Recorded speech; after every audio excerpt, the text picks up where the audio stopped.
सर्व दत्त परिवारास साष्टांग प्रणिपात. दत्त माझा मी दत्ताचा. श्रीपाद श्रीवल्लभ चरित्र अध्याय 14वा. दत्तदासांना अभय प्रदान. श्रीपादराजम शरणम प्रपद्ये. मी शंकर भट्ट थोडे दिवस प्रवास करून मुंताकल्लू या गावी पोहोचलो. वाटसरूंना विचारले तेव्हा कळले की अजून थोड्या दिवसातच कुरवपूरला पोहोचेन. श्रीपादप्रभूंच्या सगुण स्वरूपाच्या दर्शनाची मला ओढ लागली होती. ज्या मार्गावरून मी जात होतो त्याच मार्गावरून एक व्यक्ती हातात ताडीचे पात्र घेऊन येत होती. मला त्या ताडीचा वास असह्य होत होता. तो टाळण्यासाठी मी श्रीपादप्रभूंचे स्मरण करीत वेगाने पुढे चाललो होतो. ती व्यक्ती सुद्धा आपला वेग वाढवून माझ्याजवळ येऊन पोहोचली. त्याने विचारले, मी तुझ्याकडे येत असताना तू असे दूर जाणे योग्य आहे का? मी तेवढ्यात म्हणालो, तू कोण आहेस? तुझे माझ्याशी काय काम आहे? यावर तो जोरात हसला. त्याच्या ताडीचा उग्रवास आला. मी कोण आहे ते जाणून घेण्या अगोदर तू कोण आहेस, कोठून आलास, कोणीकडे चाललास हे जाणून घेणे योग्य आहे. ताडी विकणारे सुद्धा वेदांतावर बोलण्यात एवढे समर्थ आहेत असं वाटतं. त्याने रस्त्यावरून येणाऱ्या लोकांना हाका मारून बोलावून घेतले. तिथे लोकांचा जमाव झाला. त्यांना तो ताडीवाला गृहस्थ म्हणाला, मित्रांनो, मी या प्रांतात ताडी विकणारा आहे. मी धर्माने जगतो. ताडीचे झाडच मला कल्पवृक्ष आहे. मी झाडावर चढून ताडी आणेपर्यंत हा ब्राह्मण माझी वाट पाहत उभा होता. मी ब्राह्मण असून सुद्धा ताडी पिण्याची मला सवय आहे, परंतु माझ्याकडे तुला देण्यास पैसे नाहीत. थोडी ताडी देऊन पुण्य प्राप्त कर असे तो म्हणाला. मी नाही म्हणालो. परंतु जेव्हा मी तयार झालो तेव्हा लोकांची ये जा सुरू झाली. 4 लोकांसमोर ताडी प्यायल्याने ब्राह्मणत्वाला दोष लागेल असे वाटून तो नाही म्हणतो आहे. आता माझा वचनभंग होऊन मी महापापी होणार. खरे पाहता आमच्या कुलात ही खूप मोठी संधी आहे. अमूल्य अशी ताडी ब्राह्मणास पिण्यास देण्याने विशेष पुण्य लाभेल या माझ्या आशेवर याने पाणी फेरले. हे पूज्य लोक हो, तुम्ही या ब्राह्मणाला धर्मोपदेश करा आणि या पापापासून माझे रक्षण करा.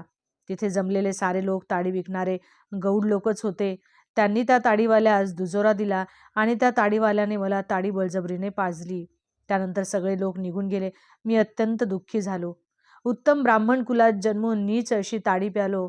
माझे ब्राह्मणत्व नष्ट झाले. परमपवित्र अशा श्रीपादांचे मुखकमल आता कसे पाहू? जळलं माझं कर्म. नशीब माझे. माझ्या कपाळी विधिलेखच असा होता, तेव्हा वेगळे कसे होणार? माझे पाय लडखडू लागले. तोंडाला असह्य वास येत होता.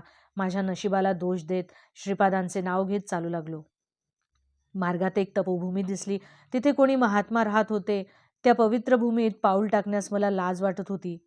मी माझ्या रस्त्याने चाललो होतो. तितक्यात माझ्या पाठीमागून आवाज आला, अरे शंकर भट्टा, थांब. तुला आश्रमात घेऊन येण्याची दत्तानंद स्वामींची आज्ञा आहे. मी दैवाची लीला पाहून चकित झालो. मला श्री दत्तानंद स्वामींच्या पुढे आणून उभे केले. करुणाभरीत नेत्रांनी माझ्याकडे पाहून लवकर स्नान करून येण्यास त्यांनी सांगितले. स्नानानंतर मला मधुर फळे खाण्यास दिली.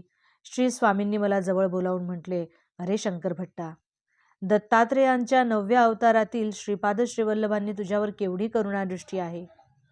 त्यांनी तुला आपल्या अमृत हस्तांनी अमृत पाजले. त्यांना तू गौड कुलातील ताडी विकणारा समजलास. त्यांनी दिलेल्या अमृताला भ्रमाने ताडी समजलास. कितीही भ्रामकता. मी पाहिलेले सर्व प्रसंग माझ्या नजरेसमोरून एक एक येऊ लागले. त्यानंतर अनंत चैतन्य शक्ती महासागरातील असंख्य लाटा माझ्यावर येऊन आदळत असल्याचा अनुभव येऊ लागला. अनंत अशा त्या सत्ताशक्तीमध्ये अत्यंत हीन, अत्यल्प असणारा माझा अहंकार नष्ट झाला. मी म्हणजे काय हे समजत नव्हते आणि समजणारे नव्हते. एका दिव्य आनंदामध्ये मी बुडून गेलो होतो. माझ्यामध्ये परिमित असणारा मी नष्ट होऊन समस्त सृष्टी स्वप्नच असल्याप्रमाणे वाटत होती. तेवढ्यात स्वामींनी माझ्यावर मंगल जल प्रोक्षण केले. त्यांच्या दिव्य हस्ताने पवित्र भस्माचे माझ्या कपाळावर लेपन केले. मी प्रकृतीच्या अधीन झालो. काही क्षण मी दिव्यानंदाचा अनुभव घेत होतो. प्रकृतीस्थ असणारा मी लगेच स्थूल तत्वात फसत जात असल्याचे लक्षात आले. श्री स्वामी म्हणाले, पूर्वीच्या एका जन्मात तू गौड कुळात होतास. जास्त प्रमाणात ताडीचे सेवन करीत होतास. तुझी ताडी पिण्याची इच्छा बाकी होती. श्रीपादप्रभूंचा अनुग्रह नसता तर तुला ती वाईट सवय लागली असती व तू पतित झाला असतास. तुझ्या पत्रिकेत अनेक गंडांतरे आहेत, परंतु श्रीपादप्रभूंच्या अमृत दृष्टीने त्यांचा तुझ्या नकळत परिहार होतो. श्रीगुरूंच्या महिमेचे कोण वर्णन करू शकतो? वेद सुद्धा नेती नेती म्हणत मौन झाले. यावर मी म्हणालो, श्रीपाद प्रभू सारखे म्हणतात की ते नरसिंह सरस्वती रूपाने अवतार घेणार आहेत. त्यांच्या लीलांमधील गर्भित अर्थ समजून अर्थ जाणून घेण्याची माझी इच्छा आहे. हे ऐकून स्वामी म्हणाले, वेद ऋषींचे तत्ववेत्तेपणाचे ते प्रमुख लक्षण आहे. अध्यात्मातील दडलेली सत्यवचने त्यांच्या सहज सोप्या शब्दामध्ये संतांनी सांगितली आहेत. हेच आत्मसत्य. वस्तुतः कर्मकांडाला अनुसरून व्याख्या करताना आत्मसत्यालाच सत्य, यज्ञ, जल, अन्न असे वेगवेगळे संबोधन केले आहे. अशा प्रकारांनीच सरस्वती शब्दाचे सुद्धा फार वैशिष्ट्य आहे. सरस्वती नदी अंतर्वाहिनी आहे. हिचे वर्णन करताना सत्यवाक्यांचा बोध करणारी, महार्णवाची माहिती समजून देऊन आपल्याच चित्ताला प्रकाशित करणारी असल्याचे सांगितले आहे. श्री गुरु म्हणजे एकच एक प्रबोध शक्ती, प्रबोधिनी प्रवाह. त्यांची सत्यवाणी आपल्या चित्ताला प्रकाशित करते व तसेच परमसत्य आणि अंतर्ज्ञान आपल्यात स्थिर करते. वेदातील यज्ञ हे अंतःप्रवृत्तीचे बाह्य प्रतीक आहे.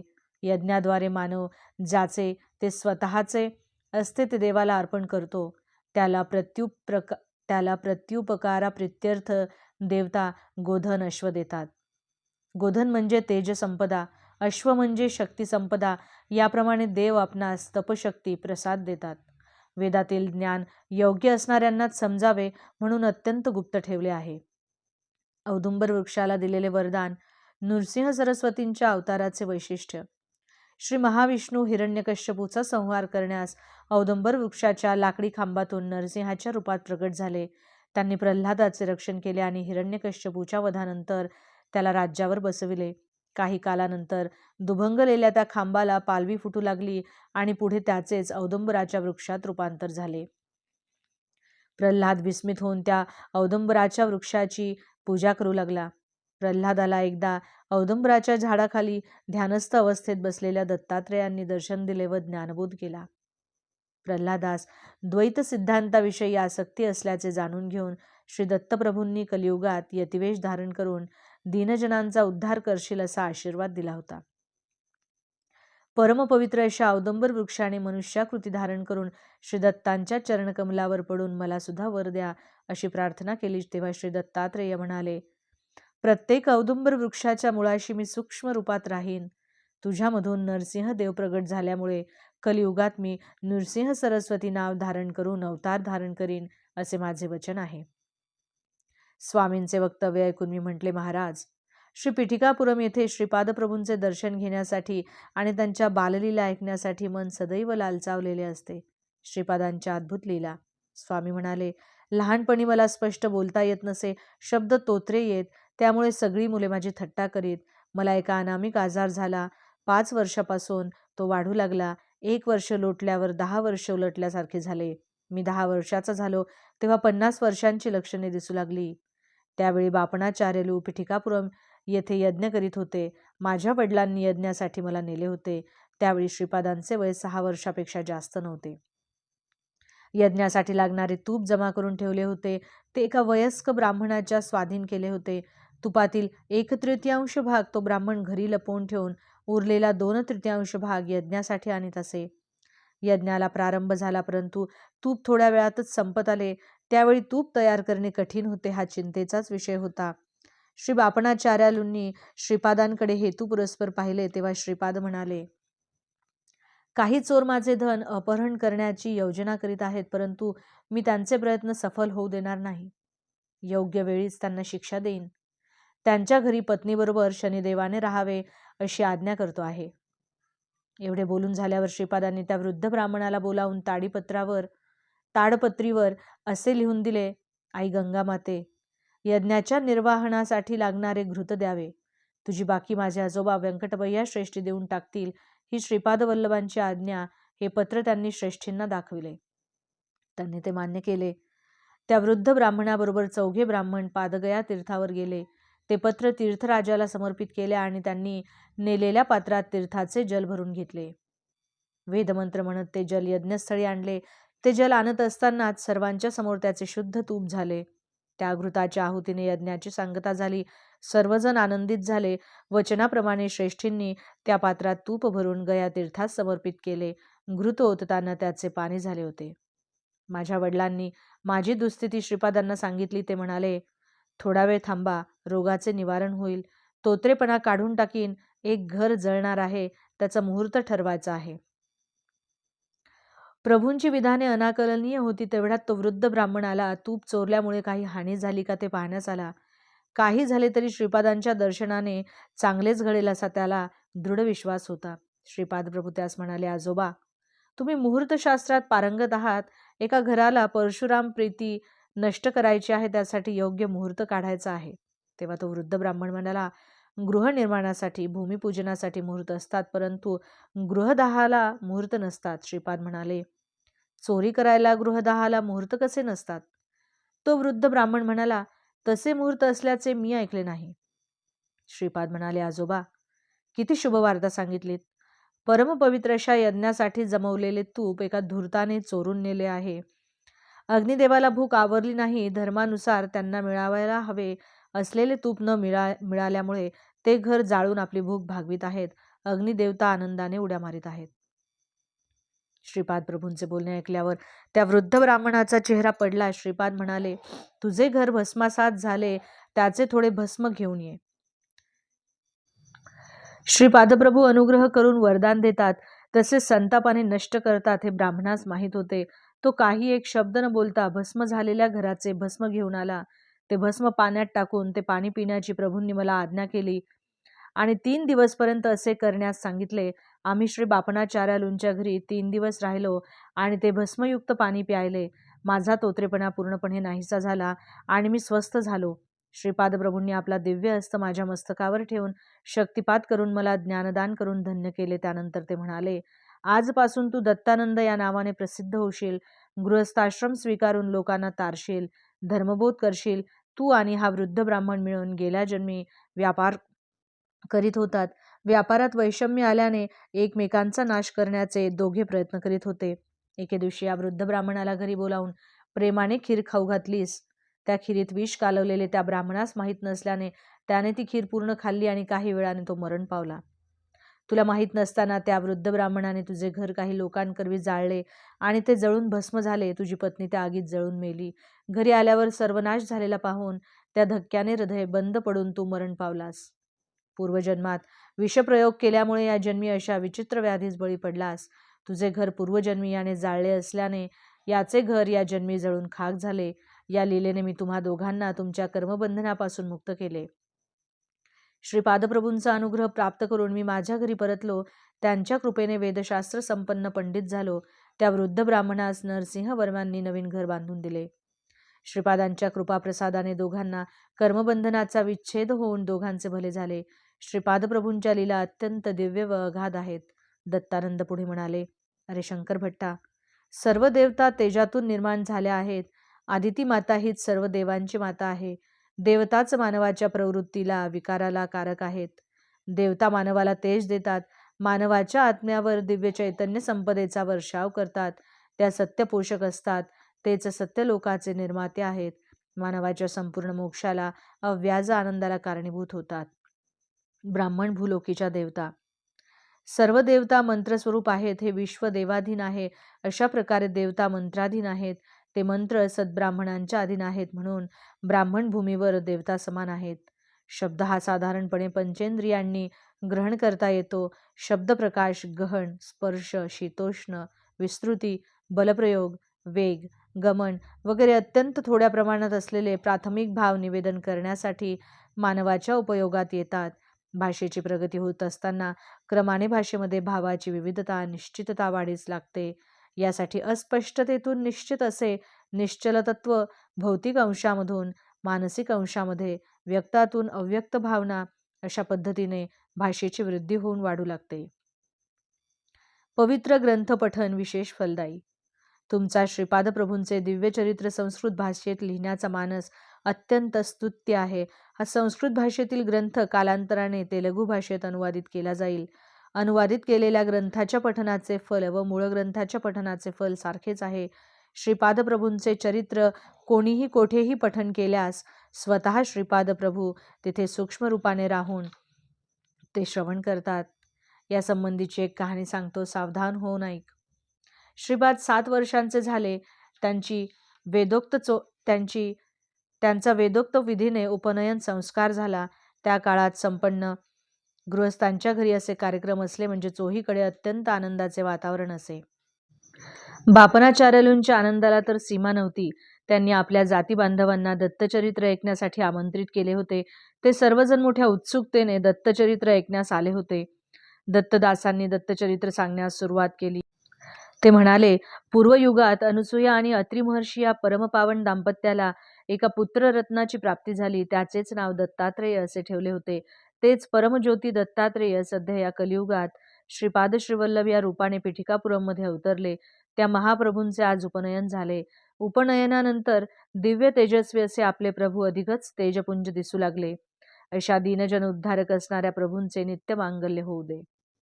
हीच कथा ते सारखी सांगत होते आणि श्रोते तन्मय होऊन ऐकत होते. असे 53 वेळा कथन झाले. दत्तदासांवर श्रीपाद प्रभूंची अमृतदृष्टी पडली. उपनयनानंतर श्रीपाद तिथे असलेल्या ब्राह्मणांना म्हणाले की लगेच मालदासरीच्या घरी जाणार आहेत. जाण्याचे कारण विचारले तेव्हा श्रीपाद म्हणाले, विशुद्ध अंतःकरण असलेला दत्तदास माझे चरित्र सांगत आहे. त्याने एकदा सांगितलेला कथाभाग 1 अध्याय असे समजल्यास 53 अध्याय पूर्ण झाले आहेत. माझ्या चरित्रातील 53 अध्याय श्रद्धेने पूर्ण करणाऱ्याला देण्यासाठी असलेले सद्य फलित लगेच त्याला द्यायचे आहे. श्रीपादप्रभूंच्या भक्तवात्सल्याला जातिकुलाचा भेद नाही.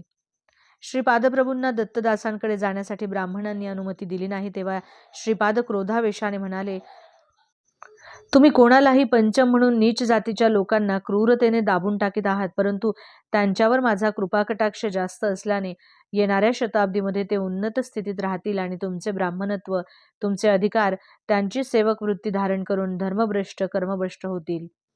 माझे वचन म्हणजे काळ्या दगडावरील रेग आहे. त्यातील एकाही अक्षरात बदल होणार नाही. तुम्हा ब्राह्मणांमधील जे धर्मबद्ध होऊन दत्तभक्ती करीत आपले जीवन व्यतीत करतील त्यांची मी डोळ्यात तेल घालून रक्षा करेन. श्रीपादांच्या क्रोधावेशाला आईवडिलांनी शांत करण्याचा प्रयत्न केला. थोड्या वेळाने ते शांत झाले व त्यांनी मौन धारण केले. नेमके त्याच वेळी दत्तदासांच्या घरी श्रीपाद श्रीवल्लभांनी त्यांच्या दिव्य मंगल स्वरूपात दर्शन दिले. त्यांनी प्रेमभराने समर्पण केलेली मधुर फळे स्वीकारली. त्यांनी दिलेले दूध प्रेमाने घेतले. त्यांनी आपल्या दिव्य हस्तांनी सर्वांना मिठाईचा प्रसाद दिला आणि दत्तदासांच्या घरी असणाऱ्या प्रत्येकाला त्यांनी आशीर्वाद दिला. बाबा शंकर भट्टा, पाहिलेस का श्रीपाद प्रभूंचे प्रेम? ते भावनेनेच संतुष्ट होतात. त्यांचा कुलगोत्राशी भौतिकातील परिस्थितीशी संबंध नसतो. दत्तप्रसाद अंत्यकुलातील व्यक्तीने जरी आपणास दिला तरी त्याचा भक्तिभावाने स्वीकार करावा. त्याच्याकडे दुर्लक्ष केले अथवा प्रसाद अस्वीकार केल्यास आपणास कष्ट नष्टांना बळी पडतो. श्रीपादांची भक्तांनी सांगितलेली 12 अभयवचने. माझ्या चरित्राचे पारायण होत असलेल्या प्रत्येक स्थळी मी सूक्ष्म रूपात असतो. 2. मनोवाक कार्यकर्मणा मला समर्पित असलेल्या साधकांचा मी डोळ्यात तेल घालून सांभाळ करतो. 3. श्री पिठिकापुरममध्ये मी प्रतिदिन माध्यान्ह काळी भिक्षा स्वीकारतो. माझे येणे दैवरहस्य आहे. 4. सतत माझे ध्यान करणाऱ्यांचे कर्म ते कितीही जन्मजन्मांतरीचे असले तरी मी ते भस्म करून टाकतो. 5.